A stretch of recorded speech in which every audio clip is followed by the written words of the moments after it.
dá aquela recuperada, ou então uma tela de uma meditação, tá? Também é legal, tá? Paula Gonçalves, boa noite, pessoal, boa noite, professor, boa noite, Paula, tudo bem contigo? Gabriel Nascimento, boa noite, mestre, boa noite, Gabriel. Francisco Souza, boa noite, Francisco. William Santos, Sena Figueiredo, professor, tudo resolvido, confundido, não era TI, tá resolvido isso, tá resolvido, sem soberba. Mas mesmo assim, TI fica meio complicado, viu, William? Tá? Nossa, Peropolitano, boa noite, professor, boa noite, pessoal. Horus, 976X, boa noite, Paz Profunda a todos. Fátima Bastos, boa noite, professor. Meninos, estamos com saudade dessa meninada, eu também. Lucas de Faria, boa noite, Ailton e a todos da live. Boa noite, Lucas, também, Manuel Ribeiro. Professor, como o senhor explica essas pessoas que aprendem uma língua em um sonho? Isso acontece muito, isso acontece muito, né?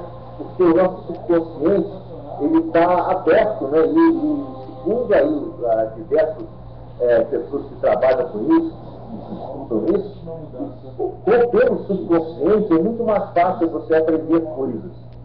Ok? Muito mais fácil mesmo, tá?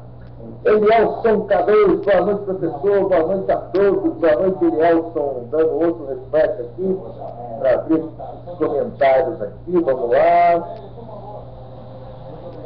Vamos ver aqui, pronto, voltou para a principal, vamos para mais recente, e vamos lá. Ok, boa noite, mestre. Peraí. Teve energia sacra, boa noite, mestre. Gabriel Nascimento, mestre Maria, meu namorado da escola, uma mulher abordou na rua, pôs a mão sobre sua barriga e disse o seguinte: essa menina não será saudável, e terá muitos problemas agora, mas muito no futuro. Deus irmãos dizer isso para que você não tome a decisão errada. Ficou muito assustado, mas essa putaria mesmo, minha namorada não sentiu nenhum sintoma de gravidez na barriga.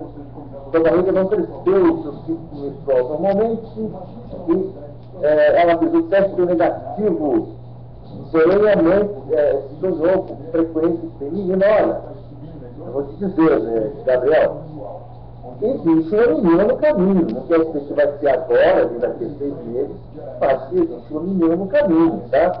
Não vai ser agora, tá? Gente, possível, magia, nada disso é para agora. Sempre tem aí um tempo para a gente esperar, tá, Gabriel? Tem um pouco, vai acontecer. Francisco Souza, boa noite, Francisco. William Santos, Sena Figueiredo, professor, tudo resolvido, pouco de novo, terminou, ok? Tem ainda mais inteiro. Mestre, que dicas que o senhor dá para montar no nosso livro de magia?